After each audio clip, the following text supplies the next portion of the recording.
Digital યુગ આ daily local news channel of Bharuch. Vagra તાલુકાના ભેંસલી ગામે યુવાનની હત્યા કરાયાનો ખુલાસો થયો છે.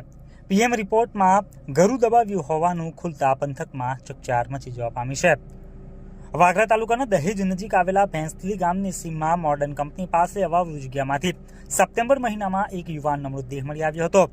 યુપીના ઝાંસીના અતુલ પટેડિયાનો ભાઈ દિલીપ કુમાર ઉર્ફે દીપક વડોદરાની આર્યા રોડ લાઇન્સમાં સુપરવાઇઝર તરીકે નોકરી કરી રહ્યો હતો અને જોલવા રહીને ડ્રાઈવરોનો હિસાબ કિતાબ રાખતો હતો. અરસામાં ગત 22મી સપ્ટેમ્બરે અતુલના પુત્રનો જન્મદિવસ હોય તેમણે દિલીપને ફોન કર્યો હતો, પરંતુ તે બંધ આવી રહ્યો હતો. જે બાદ સાંજના સમયે દિલીપ સાથે રહેતા બ્રિજમોહને તેમને ફોન કરીને જણાવ્યું હતું કે 20મી સપ્ટેમ્બરથી દિલીપ ગાયબ છે. તે ગામ આવ્યો છે કે કેમ તો તે વતને આવ્યો ન હોવાનું તેમણે જણાવ્યું હતું. અરસામાં ભેંસલી ગામેથી તેનો મૃતદેહ મળી આવતા અતુલ તેના ભાઈઓ અને સગા સંબંધીઓ સાથે ભરૂચ આવી પહોંચ્યો હતો. પોલીસે મૃતકનું પોસ્ટમોર્ટમ કરાવ્યું હતું અને તેના રિપોર્ટની રાહ જોઈ રહ્યા હતા.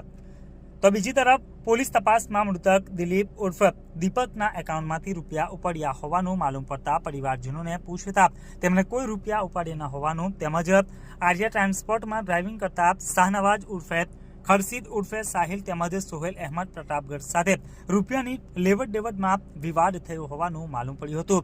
જેથી તેઓની તપાસ કરતા તે બંને તેમજ અન્ય બે સાગરીતો શંકાના દાયરામાં આવ્યા હતા.